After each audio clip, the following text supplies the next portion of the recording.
이번엔 도망치지 않는다. 기가 아무리 몰아쳐도 나는 여기서 살아남는다. 새벽 5시 10분. 알람은 울리지 않았지만 박정호의 눈은 정확히 그 시간에 떠졌다. 72년을 산 몸은 시계보다 정확했다. 천장의 곰팡이 자국이 희미하게 보였다. 저 얼룩은 작년 여름부터 있었다. 고쳐야지 생각만 하다가 이제는 익숙해졌다. 그는 천천히 몸을 일으켰다. 허리가 빳빳했다. 무릎이 시큰거렸다. 하지만 일어나는 것 자체는 익숙한 일이었다. 거실로 나오자 서울 외곽 연립주택 특유의 냉기가 발을 감쌌다. 보일러를 틀기에는 아직 이른 시간이었다. 정우는 슬리퍼를 질질 끌며 부엌으로 향했다. 낡은 싱크대 위엔 어젯밤 설거지한 그릇 하나가 그대로 있었다. 물기가 마르지 않은 채로. 그는 가스레인지 앞에 서서 주전자에 물을 받았다. 물줄기 소리가 유난히 크게 들렸다. 습관처럼 손이 움직였다. 찬장 문을 열고 머그컵 2개를 꺼냈다. 하나는 흰색 바탕에 꽃무늬가 있는 것. 아내가 쓰던 것이었다. 다른 하나는 무채색의 심플한 디자인. 정우의 것. 그는 2컵을 나란히 놓다가 문득 손을 멈췄다. 시선이 꽃무늬 컵에 머물렀다. 3년 전 가을, 아내는 감기라고 했던 기침이 폐렴으로 번졌고 결국 돌아오지 못했다. 병실에서 마지막으로 마신 것도 이 컵에 담긴 보리차였다. 정우는 천천히 꽃무늬 컵을 도로 찬장에 넣었다. 문을 닫았다. 소리가 나지 않게 조심스럽게. 그리고 혼잣말처럼 중얼거렸다. 오늘도 살아야지. 목소리는 작았지만 단단했다. 물이 끓는 소리가 방 안을 채웠다. 정우는 인스턴트 커피를 한 스푼 떠서 컵에 넣고 뜨거운 물을 부었다. 김이 올랐다. 그 김을 보며 그는 창밖을 바라봤다. 회색빛 하늘이 조금씩 밝아지고 있었다. 거실 소파에 앉아 커피를 홀짝이는 동안 TV 리모컨이 눈에 들어왔다. 테이블 위에 놓인 지 며칠째였다. 전기세 아끼려고 끈 게 아니었다. 그냥 켤 이유가 없었다. 뉴스를 봐도 남의 이야기 같았고 드라마를 봐도 집중이 안 됐다. 무엇보다 웃음소리가 나오는 예능 프로그램을 혼자 보고 있으면 이상하게 더 외로웠다. 그래서 정우는 그냥 소리 없는 아침을 선택했다. 시계가 6시를 가리켰다. 예전 같으면 출근 준비를 하던 시간이었다. 정우는 30년 넘게 인쇄소에서 일했다. 기계를 다루고 잉크 냄새를 맡으며 납품 일정에 쫓기며 살았다. 은퇴하고 나서야 깨달았다. 그 바쁜 시간들이 얼마나 확실한 이유를 주었는지를. 지금은 해야 할 일이 없었다. 아니, 정확히는 누군가 그를 필요로 하는 일이 없었다. 커피가 식었다. 정우는 나머지를 단숨에 들이켰다. 쓴맛이 목구멍을 타고 내려갔다. 그는 컵을 싱크대에 놓고 다시 방으로 돌아갔다. 이불을 개고 베개를 정리하고 옷장 문을 열었다 닫았다. 별 의미 없는 행동들이었지만 그래도 움직이는 건 중요했다. 멈추면 무너질 것 같았다. 창밖으로 동네 사람들이 하나둘 나타났다. 출근하는 젊은이들, 장 보러 가는 중년 여성들, 모두 어딘가로 향하고 있었다. 정우는 커튼을 내렸다. 그리고 다시 소파에 앉았다. 오늘 하루도 이렇게 시작됐다. 특별할 것 없이, 조용히. 그저 살아있다는 것만으로. 오후 2시쯤 초인종이 울렸다. 정우는 소파에서 졸고 있었다. 요즘은 낮잠이 늘었다. 밤에 잘 못 자는 탓이었다. 그는 비몽사몽 일어나 현관으로 향했다. 인터폰 화면에 아들 민수의 얼굴이 보였다. 며느리도 함께였다. 정우는 재빨리 거울을 봤다. 머리가 헝클어져 있었다. 손으로 대충 쓸어 넘기고 문을 열었다. 아버지. 민수가 먼저 인사했다. 며느리는 역게 미소 지으며 고개를 숙였다. 안녕하세요, 아버님. 정우는 얼떨결에 문을 활짝 열었다. 왔어? 들어와. 민수 부부는 현관에서 신발을 벗고 안으로 들어왔다.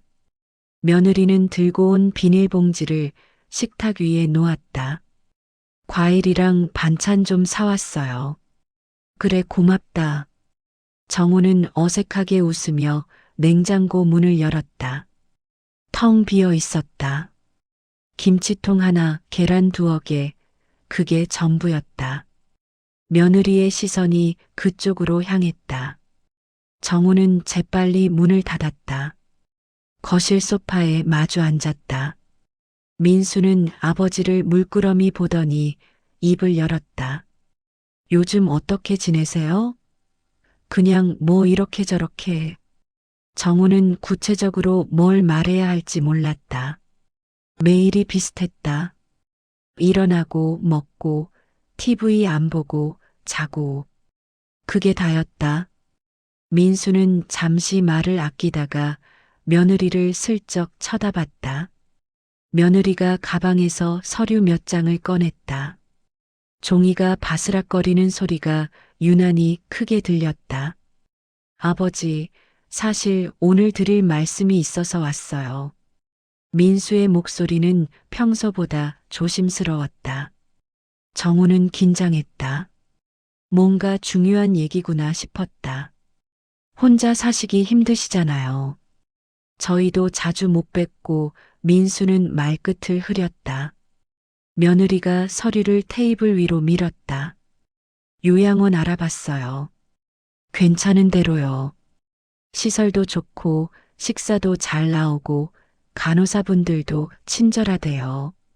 정우는 서류를 내려다봤다. 실버타운 입소 안내라고 적혀 있었다. 사진도 몇 장 있었다. 깨끗한 복도, 넓은 식당, 웃고 있는 노인들. 그런데 정우의 눈에는 글자가 제대로 들어오지 않았다. 그는 천천히 고개를 들어 아들을 봤다. 요양원? 네. 아버지 혼자 계시면 위험하잖아요. 넘어지시기라도 하면 어떡해요.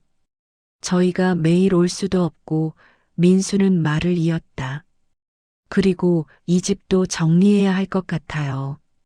관리비도 밀리고 계시잖아요. 정우는 아무 말도 하지 못했다.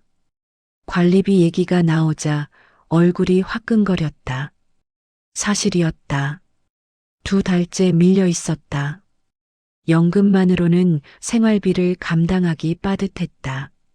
민수는 또 다른 서류를 꺼냈다. 그리고 이건 통장 관리 위임 동의서예요. 제가 대신 관리해 드리는 게 나을 것 같아서요. 공과금이랑 요양원비 처리하려면 필요해요. 며느리가 펜을 내밀었다. 정우는 펜을 받아들었다. 손이 떨렸다. 서명란이 흐릿하게 보였다. 아버지를 위해서예요. 민수가 다시 한번 말했다. 그 말이 정우의 가슴을 찔렀다. 위해서라는 말. 그 말 뒤에 숨겨진 진짜 의미를 정우는 알 것 같았다.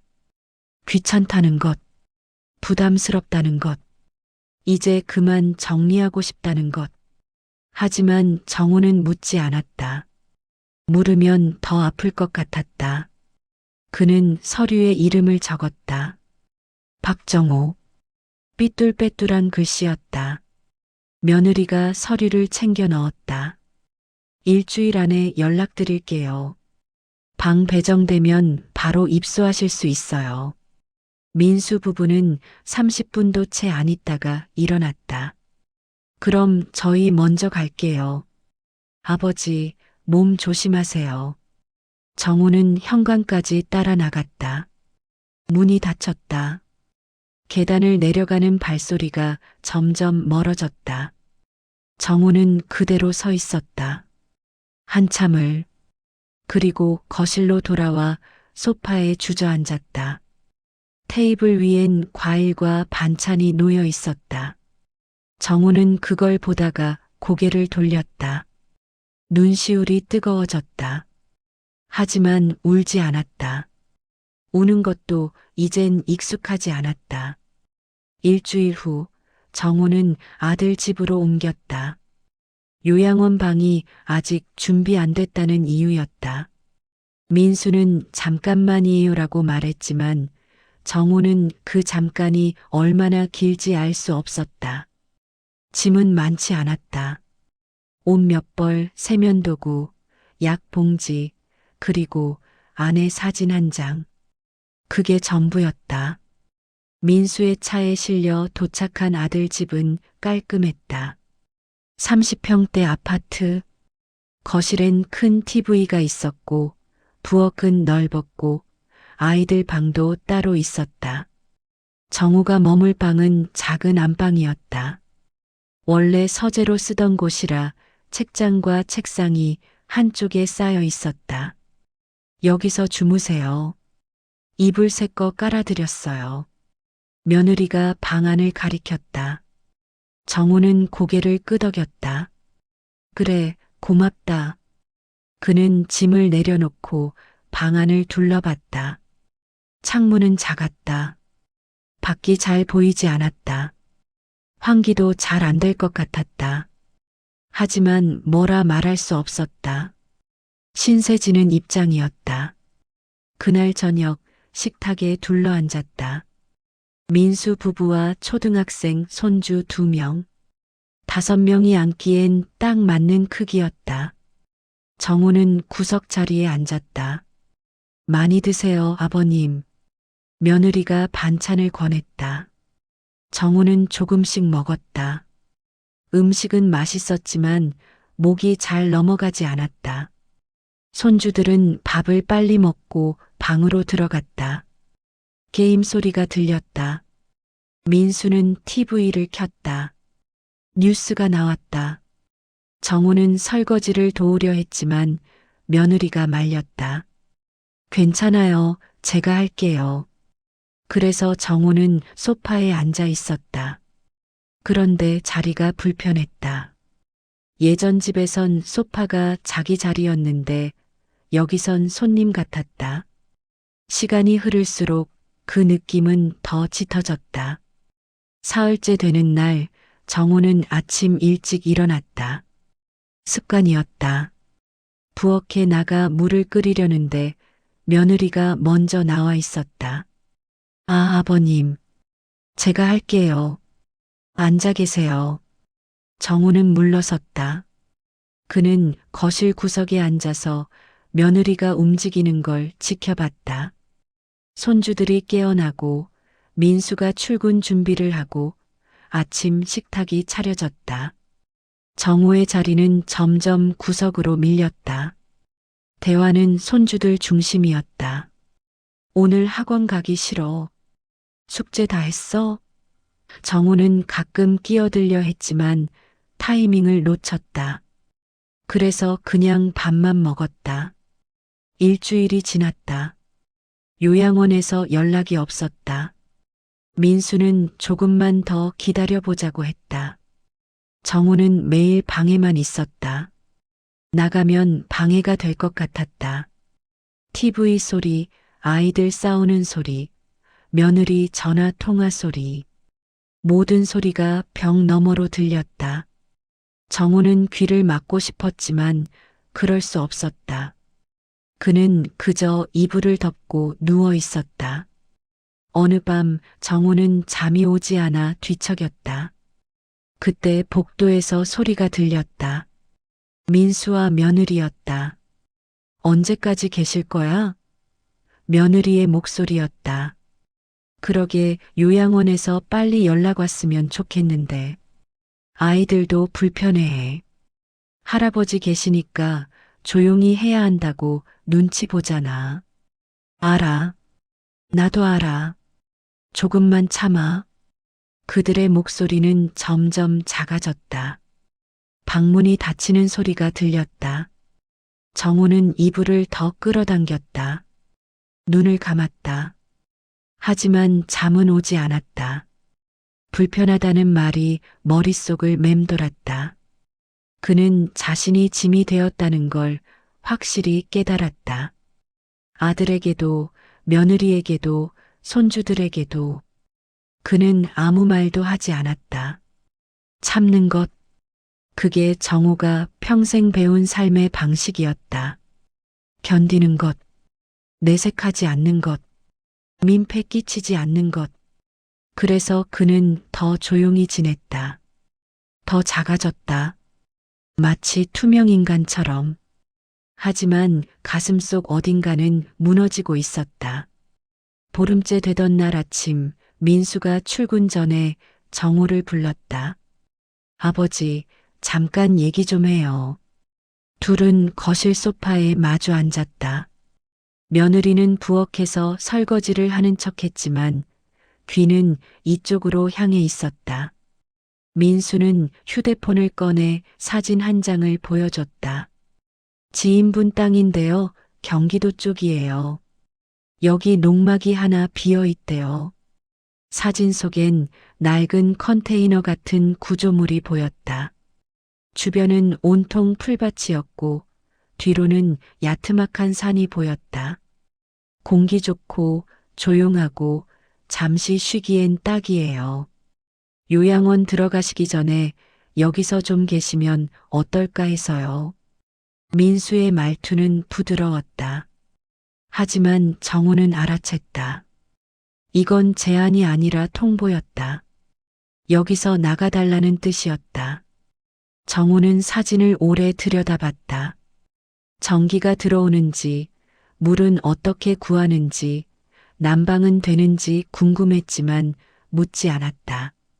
물으면 싫다는 뜻이 될 테고, 그럼 더 눈치 보일 것 같았다. 민수는 말을 이었다. 거기 계시면서 텃밭 같은 것도 좀 가꾸시고, 산책도 하시고 그러세요. 건강에도 좋잖아요. 도시보다 훨씬 나아요. 며느리가 거들었다. 요양원 대기 기간 동안만이라도요. 저희도 주말에 들르고요. 주말에 들른다. 그 말을 정우는 믿지 않았다. 한번 보내면 잊힐 거라는 걸 알았다. 하지만 선택지가 없었다. 여기 더 있으면 더 민폐가 될 테고, 그럼 아들과의 관계도 나빠질 것 같았다. 정우는 천천히 고개를 끄덕였다.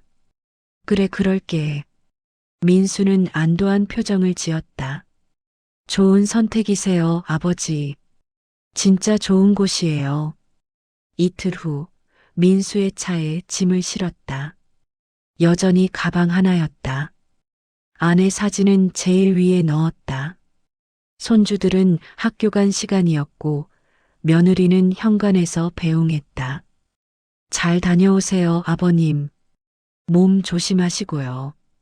목소리는 밝았지만 눈빛은 편안해 보였다. 정우는 고개만 끄덕이고 차에 올랐다. 차가 출발하자 아파트 단지가 점점 멀어졌다. 정우는 뒤를 돌아보지 않았다. 고속도로를 벗어나 국도로, 국도를 벗어나 비포장길로 들어섰다. 차는 덜컹거렸다. 주변은 온통 논밭이었다.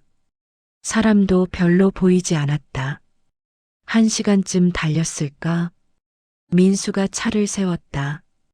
여기에요. 정우는 차에서 내렸다. 눈앞에 낡은 농막이 보였다.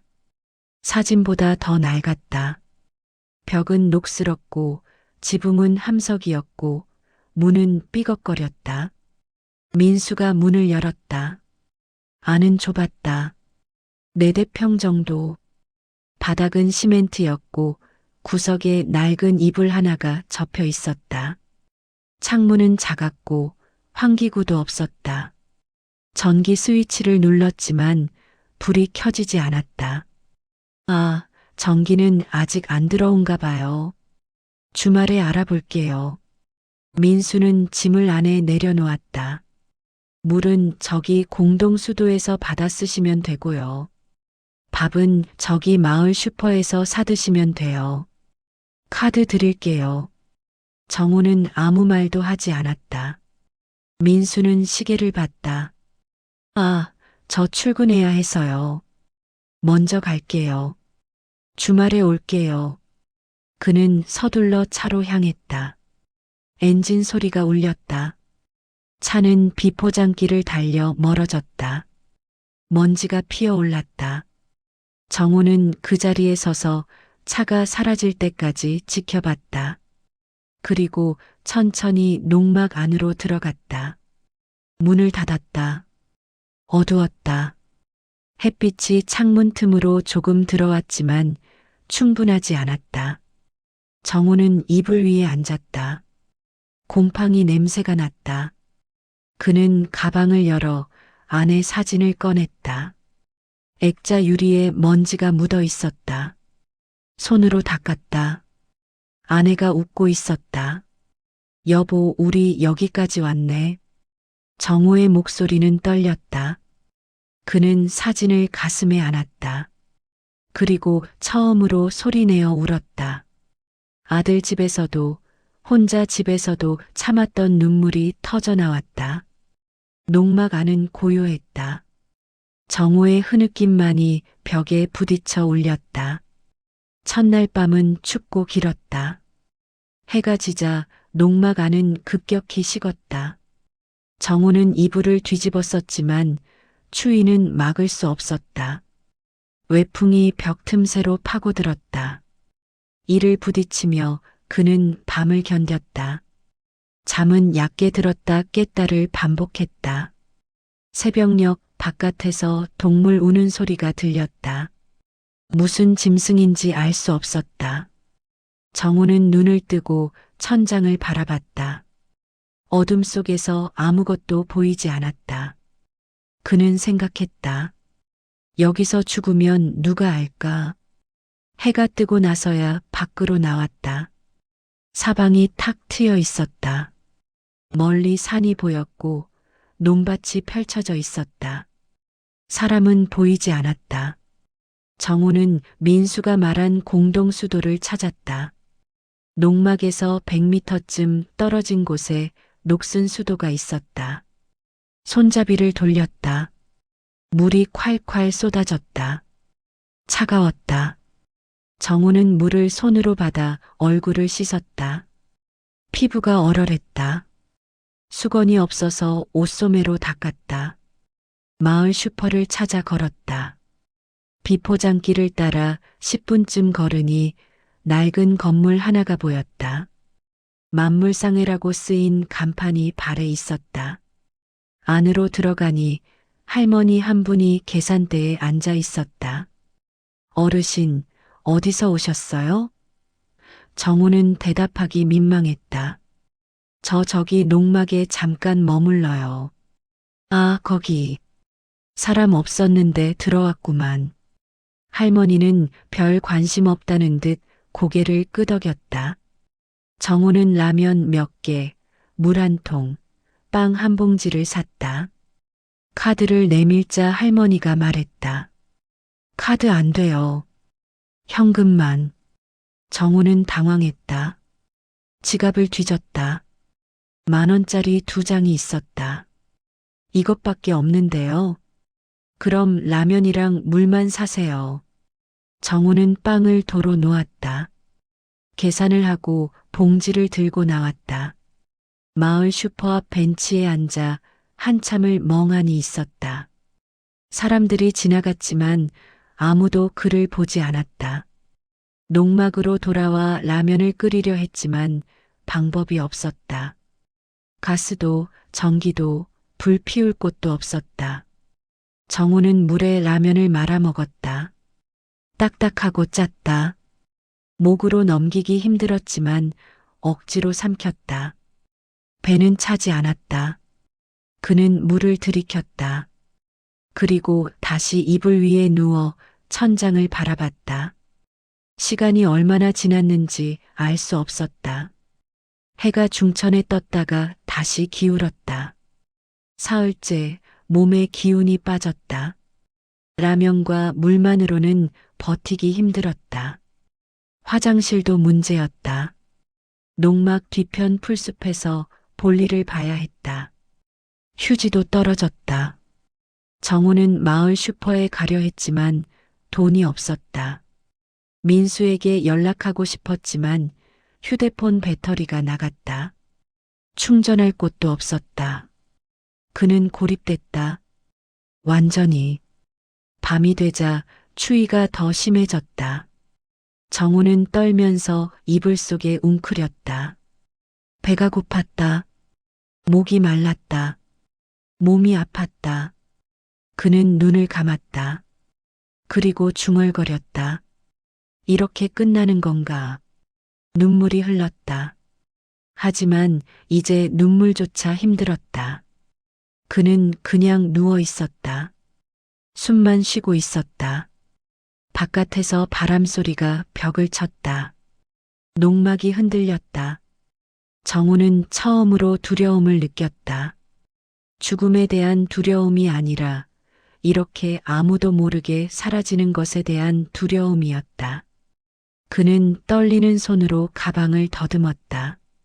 아내 사진을 꺼냈다. 어둠 속에서 보이지 않았지만 만질 수 있었다. 여보, 나 여기 있어. 아직 살아있어. 그의 목소리는 가늘었다. 하지만 분명했다. 나흘째 아침 정우는 일어나지 못했다. 몸이 말을 듣지 않았다. 다리에 힘이 없었고 머리가 어지러웠다. 눈앞이 흐릿했다. 저혈당인지 탈수인지 아니면 그냥 기력이 다한 건지 알 수 없었다.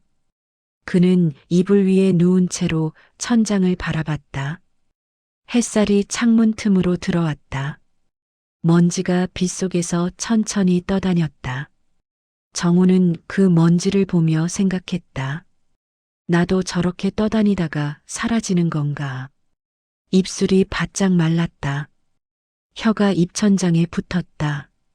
목이 타들어가는 것 같았다. 물통은 어제 다 비웠다. 밖에 나가 수도에서 물을 받아와야 하는데 몸이 움직이지 않았다. 정우는 팔을 들어 올려 봤다. 떨렸다. 무거웠다. 그는 팔을 도로 내려놓았다. 숨을 크게 쉬었다. 가슴이 답답했다. 심장이 불규칙하게 뛰는 게 느껴졌다. 이렇게 죽는 건가? 그 생각이 스쳤다. 이상하게도 두렵지 않았다. 오히려 편안했다. 더 이상 버티지 않아도 되니까. 더 이상 민폐 끼치지 않아도 되니까. 정우는 눈을 감았다. 의식이 희미해졌다. 그때 어릴 적 기억이 떠올랐다. 아버지와 함께 밭에 나갔던 날. 정우가 8살 때였다. 아버지는 괭이를 들고 땅을 갈았고 정우는 그 옆에서 돌을 주었다. 정우야. 아버지가 불렀다. 손 내밀어 봐. 정우는 손을 내밀었다. 아버지는 정우의 손바닥에 흙을 한 줌 쥐어주었다. 만져봐라. 이게 뭔지 아나? 흙이요. 그래, 흙이다. 근데 이 흙이 살아있는지 죽어있는지 아나? 정우는 고개를 갸우뚱했다.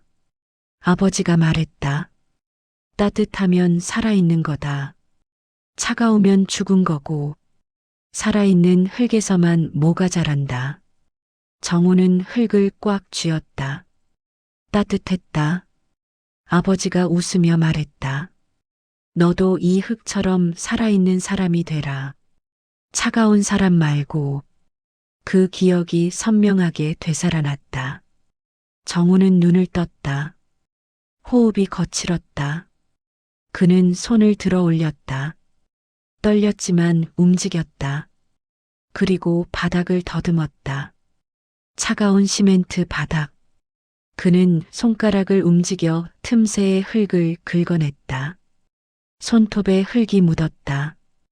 그는 그 흙을 손바닥에 올려놓고 꽉 쥐었다. 차갑지 않았다. 완전히 따뜻하지도 않았지만 차갑지는 않았다. 정우는 중얼거렸다. 나도 아직 있네. 아직 따뜻해. 그 말이 그에게 힘을 줬다. 그는 이를 악물고 몸을 일으켰다. 팔이 떨렸다. 다리가 휘청거렸다. 하지만 포기하지 않았다. 그는 벽을 짚고 천천히 일어섰다. 어지러웠다.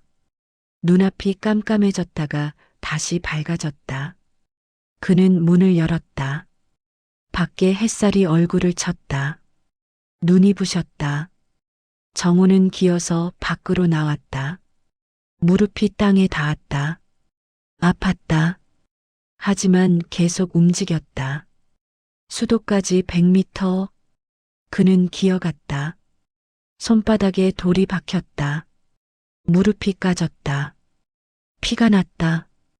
하지만 멈추지 않았다. 한 뼘, 또 한 뼘. 그렇게 그는 수도에 도착했다. 손을 뻗어 손잡이를 돌렸다. 물이 쏟아졌다. 정우는 입을 벌려 물을 받아 마셨다. 목구멍으로 물이 넘어갔다. 차가웠지만 달았다. 그는 계속 마셨다. 멈추지 않았다. 물이 얼굴에 옷에 튀었지만 상관없었다. 그는 살아있었다. 아직. 물을 마시고 난 뒤 정우는 한참을 수도 옆에 주저앉아 있었다. 숨을 고르고 몸의 감각이 돌아오기를 기다렸다. 해는 중천에 떠 있었다. 따뜻했다. 오랜만에 느끼는 온기였다. 그는 천천히 고개를 들어 주변을 둘러봤다. 농막 뒤편으로 풀이 무성하게 자라 있었다. 잡초들이었다. 가시덤불도 보였다. 아무도 손대지 않은 땅이었다. 정우는 일어섰다. 비틀거렸지만 쓰러지지 않았다. 그는 풀숲 쪽으로 걸어갔다. 한 발 한 발이 무거웠지만 계속 움직였다. 풀 사이에 무릎을 꿇고 앉았다. 그리고 손을 뻗어 풀을 잡았다. 뿌리가 깊었다. 한 번에 뽑히지 않았다. 정우는 힘을 주었다. 손에 땀이 배었다. 풀이 흙과 함께 뽑혔다. 그는 그 풀을 옆에 던졌다. 그리고 다음 풀을 잡았다. 또 뽑았다. 던졌다. 반복했다. 도구가 없었다. 괭이도 삽도 장갑도 없었다. 맨손으로 해야 했다. 손톱이 흙에 파고들었다. 손가락 사이로 흙이 들어갔다. 손바닥에 물집이 잡혔다. 아팠다. 하지만 멈추지 않았다. 정우는 계속 풀을 뽑았다. 한 포기, 두 포기, 10포기. 시간이 얼마나 지났는지 몰랐다. 해가 조금씩 기울어가는 게 느껴졌다. 그림자가 길어졌다. 손톱이 깨졌다. 검지 손톱 끝이 갈라져 피가 맺혔다. 정우는 손을 보았다. 피와 흙이 범벅이 되어 있었다. 예전 같으면 멈췄을 것이다. 치료부터 했을 것이다. 하지만 지금은 달랐다. 그는 손을 옷에 대충 닦고 다시 풀을 잡았다. 통증은 느껴졌지만 개의치 않았다. 이 통증은 자신이 선택한 것이었다. 누가 시킨 것도 강요한 것도 아니었다. 자기 의지로 하는 일이었다. 그 사실이 정우에게 이상한 힘을 줬다. 해가 질 무렵 정우는 멈췄다. 뒤를 돌아보았다. 작은 공간이 생겨 있었다. 가로 2미터, 세로 2미터 정도. 풀이 없는 땅, 흙이 드러난 땅. 정우는 그 땅을 보며 숨을 몰아쉬었다. 어깨가 아팠다. 허리가 뻐근했다. 손은 온통 상처투성이었다. 하지만 가슴 속에서 뭔가가 차오르는 느낌이 들었다. 성취감 같은 것. 아니, 그보다 더 원초적인 무언가. 내가 이걸 했다는 확신. 정우는 무릎을 꿇고 땅에 손을 댔다. 흙이 부드러웠다. 따뜻했다. 아버지가 말했던 그 온기가 느껴졌다. 그는 흙을 한 줌 쥐었다. 꽉 쥐었다. 그리고 중얼거렸다. 이 손은 아직 살아있어. 손바닥에 굳은 살, 주름, 상처. 그 모든 것이 증거였다. 그는 살아있었다. 일할 수 있었다. 뭔가를 만들 수 있었다. 버려진 게 아니라 여전히 쓸모 있는 사람이었다. 그날 밤 정우는 농막으로 돌아와 물로 손을 씻었다. 상처가 따끔거렸다. 소독약도 없고 밴드도 없었지만 괜찮았다. 그는 물에 말아먹을 라면이 한 개 남아있는 걸 확인했다. 내일 먹어야지 생각하며 이불 위에 누웠다. 몸은 녹초가 되었지만 마음은 이상하게 가벼웠다. 예전처럼 공허하지 않았다. 무언가 해냈다는 느낌이 그를 감쌌다. 정우는 눈을 감았다. 그리고 깊게, 오랜만에 깊게 잠들었다. 악몽도 꾸지 않았다. 그저 고요하게, 편안하게. 일주일이 지났다. 정우는 매일 밭을 읽었다. 처음엔 2평이던 땅이 4평이 되고 다시 6평이 되었다.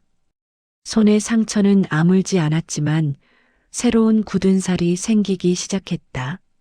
몸은 서서히 적응했다. 배고픔도 추위도 고독도 익숙해졌다. 정우는 더 이상 도시를 그리워하지 않았다. 아들 집도 예전 집도 떠올리지 않았다. 지금 이 순간 이 땅이 전부였다. 어느 날 오후 하늘이 흐려졌다. 구름이 빠르게 몰려왔다. 바람이 거세졌다. 정우는 하늘을 올려다보며 직감했다. 비가 온다. 큰 비가. 그는 서둘러 농막으로 돌아갔다. 빗방울이 떨어지기 시작했다. 처음엔 듬성듬성. 그러다 점점 굵어졌다. 순식간에 폭우가 쏟아졌다. 천둥이 울렸다. 번개가 하늘을 갈랐다. 농막이 흔들렸다. 바람이 벽을 때렸다. 지붕의 함석이 덜그럭거렸다. 빗물이 벽 틈새로 스며들었다. 바닥에 물이 고였다. 정우는 이불을 구석으로 옮겼다. 하지만 물은 계속 들어왔다. 천장에서도 물이 떨어졌다. 뚝뚝. 규칙적으로. 정우는 물통으로 받았지만 금방 찼다. 바람은 더욱 거세졌다. 문이 흔들렸다. 열릴 것 같았다. 정우는 문을 붙잡았다. 온 힘을 다해 눌렀다. 바람이 밀어붙였다. 문이 조금씩 열렸다. 정우는 몸 전체를 기댔다. 팔이 떨렸다. 다리가 후들거렸다. 하지만 놓지 않았다. 이번엔 안 도망친다. 그 생각이 머릿속을 스쳤다. 예전에 정우라면 포기했을 것이다. 그냥 내버려뒀을 것이다. 무너지면 무너지는 대로. 하지만 지금은 달랐다. 이 농막은 자신이 선택한 곳이었다. 도망친 곳이 아니라 머무르기로 결심한 곳이었다. 그래서 지켜야 했다. 천둥이 또 울렸다. 번개가 가까이에서 떨어졌다. 눈이 부셨다. 귀가 먹먹했다. 정우는 이를 악물었다. 문을 더 세게 눌렀다. 어깨가 아팠다. 허리가 끊어질 것 같았다. 하지만 버텼다. 시간이 얼마나 지났는지 몰랐다.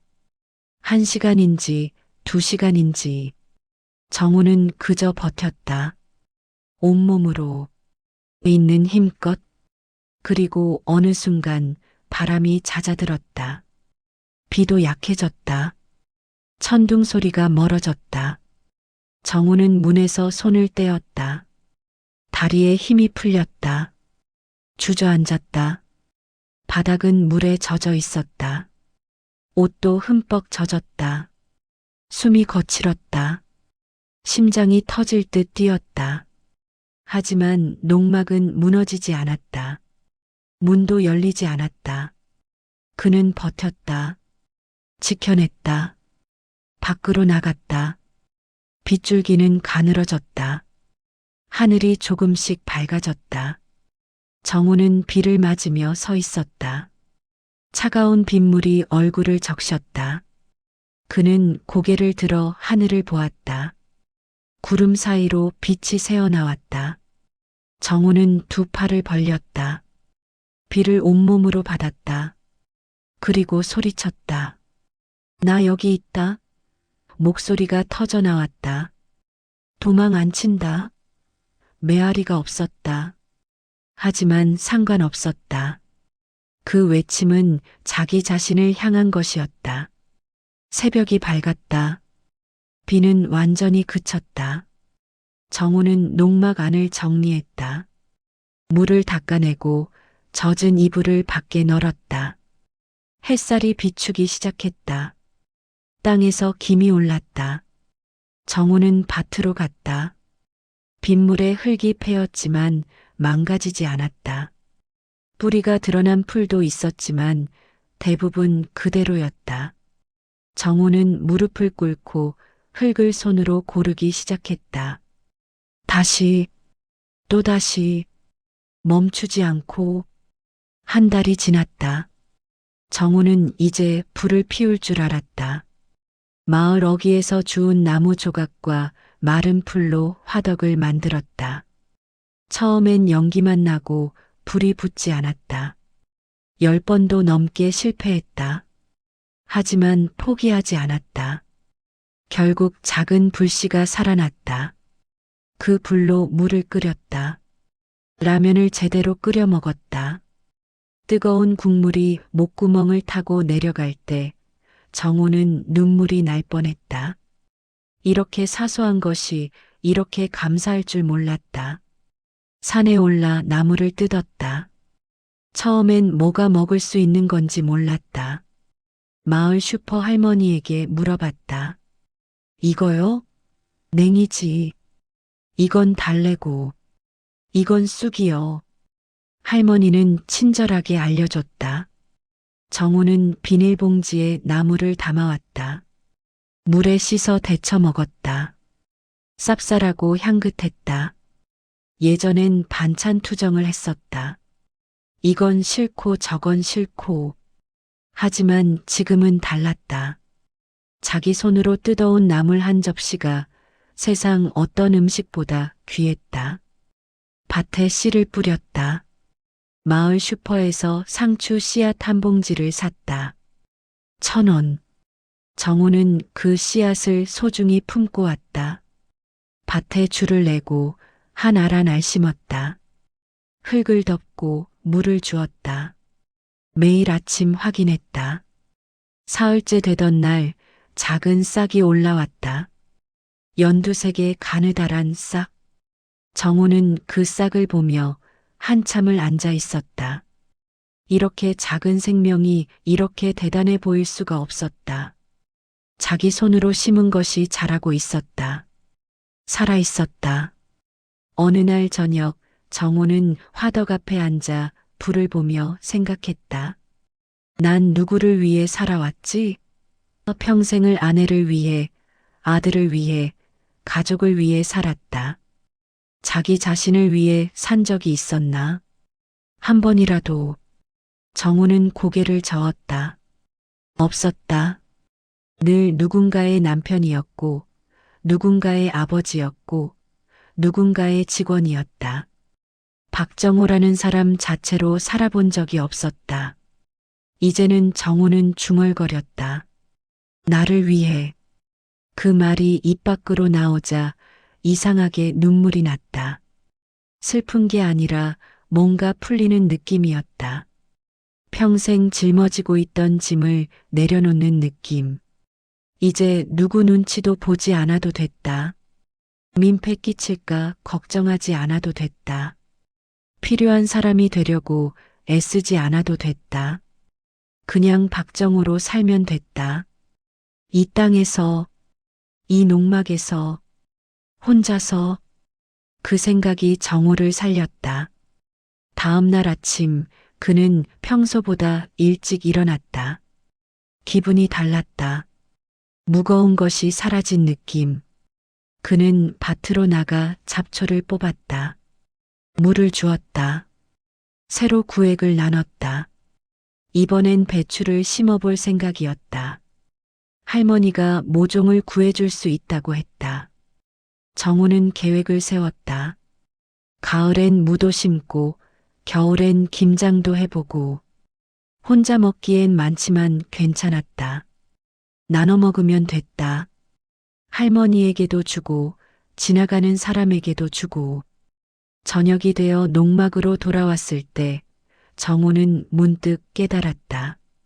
자기가 웃고 있다는 걸 언제 웃었는지 모를 만큼 오랜만이었다. 입꼬리가 올라가 있었다. 얼굴 근육이 어색했지만 기분은 좋았다. 그는 거울이 없어서 자기 얼굴을 볼 수 없었지만 분명히 달라졌을 거라 생각했다. 죽어있던 얼굴이 아니라 살아있는 얼굴. 그는 화덕에 불을 지폈다. 저녁을 준비했다. 오늘은 나물에 된장 풀어 끓인 국을 먹을 생각이었다.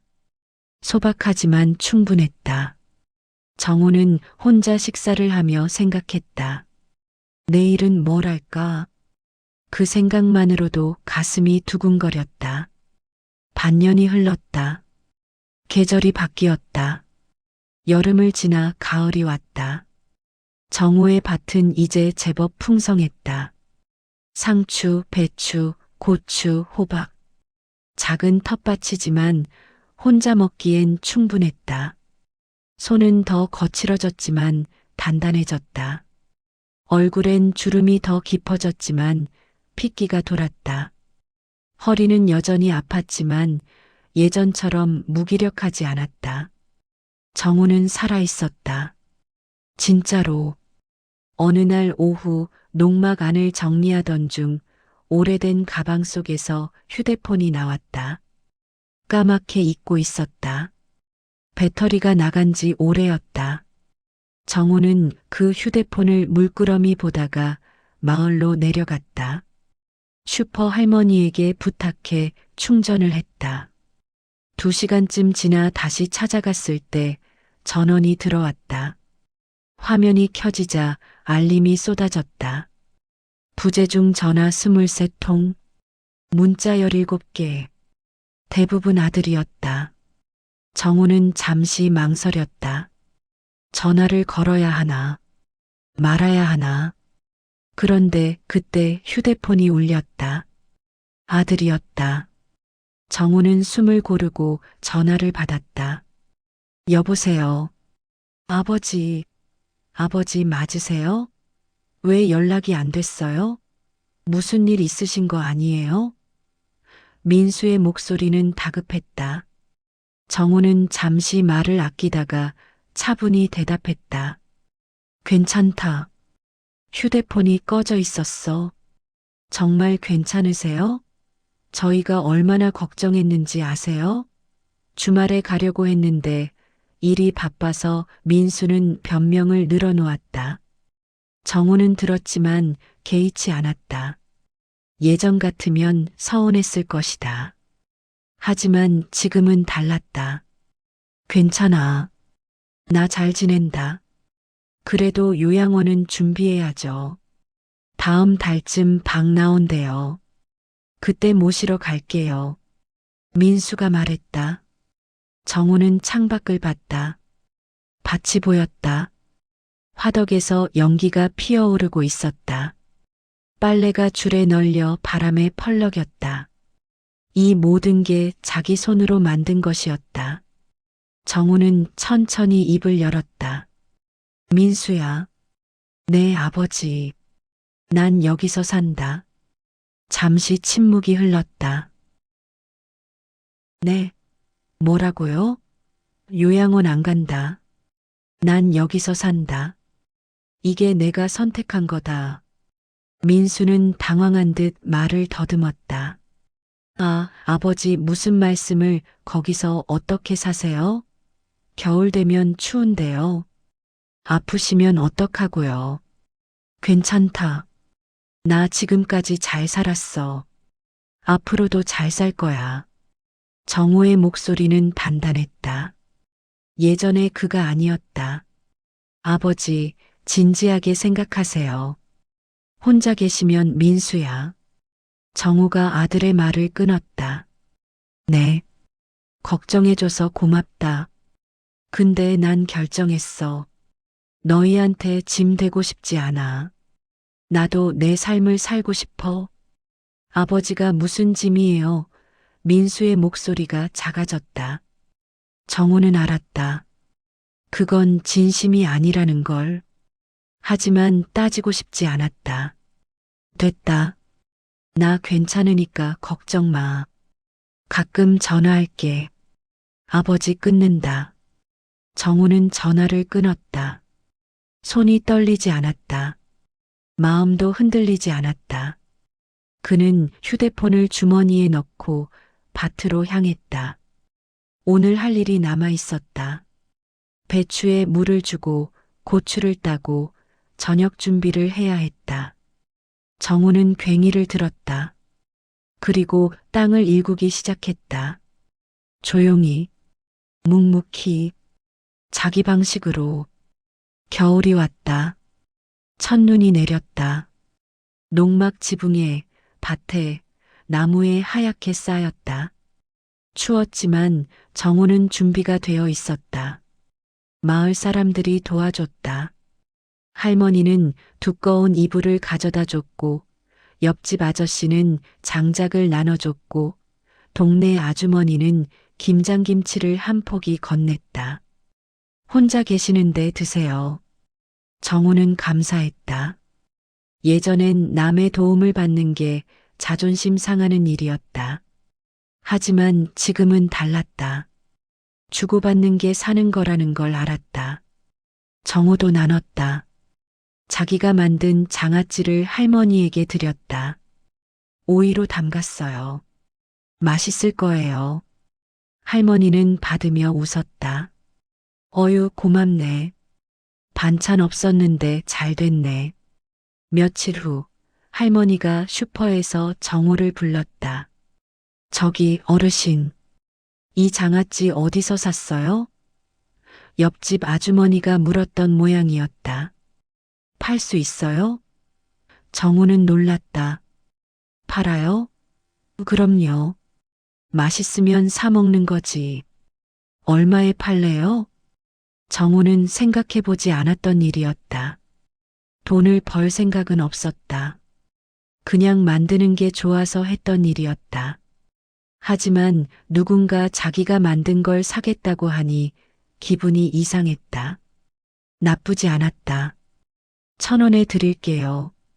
에이, 그건 너무 싸요. 2,000원 받으세요. 할머니가 말했다. 그렇게 정우는 장아찌를 팔기 시작했다. 많이 팔린 건 아니었다. 한 달에 대여섯 통. 하지만 그 돈으로 씨앗도 사고, 장작도 사고, 라면도 샀다. 자립이었다. 스스로 벌어서 스스로 사는 것. 어느 날 마을 회관에서 잔치가 있었다. 동네 어르신 생신이었다. 정우도 초대받았다. 어르신 오세요. 밥 드시고 가세요. 정우는 처음엔 사양하려 했다. 민폐일 것 같았다. 하지만 할머니가 팔을 잡아 끌었다. 뭔 소리요? 이제 동네 사람인데. 어서 와요. 회관에는 사람들이 모여 있었다. 밥상이 차려져 있었다. 정우는 구석에 앉았다. 사람들이 인사를 건넸다. 여기 사시는 분이에요? 네, 농막에서요. 혼자 사시기 힘드시겠어요. 괜찮아요. 할만해요. 대화가 오갔다. 정우는 오랜만에 사람들과 어울렸다. 웃고 이야기하고 밥을 먹었다. 따뜻했다. 예전엔 가족과 함께 있어도 외로웠다. 하지만 지금은 달랐다. 이 사람들과 함께 있으니 외롭지 않았다. 가족이 아니어도 오래 알지 못했어도 이곳에서 함께 사는 사람들이었다. 그것만으로 충분했다. 돌아오는 길 정우는 밤하늘을 올려다봤다. 별이 많았다. 도시에선 볼 수 없었던 별들이 총총히 빛났다. 정우는 걸음을 멈추고 한참을 바라봤다. 그리고 깨달았다. 자기는 버려진 게 아니었다. 선택한 거였다. 이곳을, 이 삶을, 이 방식을 아무도 필요로 하지 않아도 괜찮았다. 자기 스스로 자기를 필요로 하면 됐다. 그 깨달음이 정우의 얼굴에 미소를 지었다. 주름진 얼굴. 하지만 살아있는 얼굴이었다. 봄이 왔다. 눈이 녹고 땅이 드러났다. 정우는 밭에 새 씨앗을 뿌렸다. 작년보다 넓은 땅이었다. 겨울 동안 조금씩 일궈둔 곳이었다. 상추, 배추, 당근, 감자. 다양하게 심었다. 올해는 작년보다 더 자랄 자신이 있었다. 경험이 쌓였으니까. 실패도 해봤으니까. 무엇보다 이제 두렵지 않았으니까.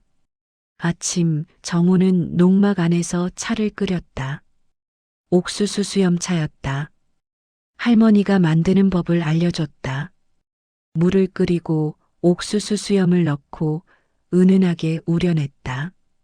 향이 좋았다. 정우는 찻잔 하나에 차를 따랐다. 한 개. 예전엔 두 개였다. 아내 것과 자기 것.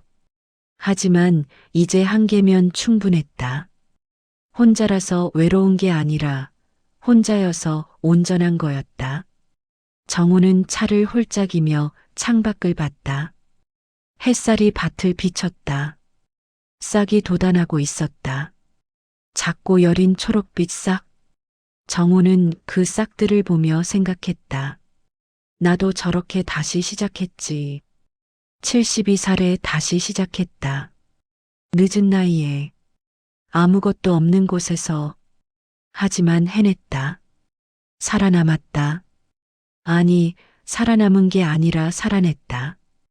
차를 다 마시고 정우는 밖으로 나갔다. 오늘 할 일이 있었다. 밭에 물을 주고 잡초를 뽑고 경계를 다시 정리해야 했다. 괭이를 들고 밭으로 향했다. 땅을 고르기 시작했다. 한 번, 두 번, 리듬이 생겼다. 숨소리와 괭이 소리가 어우러졌다. 정우는 멈추지 않았다. 몸은 힘들었지만 마음은 가벼웠다. 점심때쯤 잠시 쉬려고 그늘에 앉았다. 물을 마시며 밭을 바라봤다. 자기가 일군 땅, 자기가 심은 씨앗, 자기가 가꾼 채소, 이 모든 게 자기 손에서 나왔다. 누가 시켜서 한 게 아니었다. 살기 위해서 한 거였다. 진짜 사는 것, 숨만 쉬는 게 아니라 뭔가를 만들고 키우고 지켜내는 것. 오후 할머니가 찾아왔다. 어르신, 장아찌 또 만들었어요? 네, 조금 담갔어요. 다음 주에 장날인데 가져갈 수 있어요? 장터에서 팔 수 있을 것 같아요. 그래요? 그럼 좀 더 만들어야겠네요. 정우는 웃으며 대답했다. 할머니가 덧붙였다. 어르신 여기 오시더니 완전 달라지셨어요. 처음 오셨을 땐 죽을 것처럼 보이더니. 그랬나요? 그럼요. 근데 지금은 딴 사람 같아요. 얼굴에 생기가 도네요. 할머니가 돌아간 후 정우는 거울을 봤다. 작은 손거울이었다. 마을에서 산 것. 거울 속 얼굴은 낯설었다. 주름은 여전했지만 표정이 달랐다. 눈빛이 달랐다. 죽어 있지 않았다. 살아 있었다. 정우는 거울을 내려놓고 다시 밭으로 향했다. 해가 기울고 있었다. 노을이 하늘을 물들였다. 주황빛, 붉은빛, 보랏빛. 아름다웠다. 정우는 괭이를 내려놓고 땅에 무릎을 꿇었다. 흙을 한 줌 쥐었다. 따뜻했다. 살아있었다. 자기도 살아있었다. 그는 중얼거렸다. 여보, 나 이제 괜찮아. 혼자서도 잘 살아. 아내가 들을 리 없었다.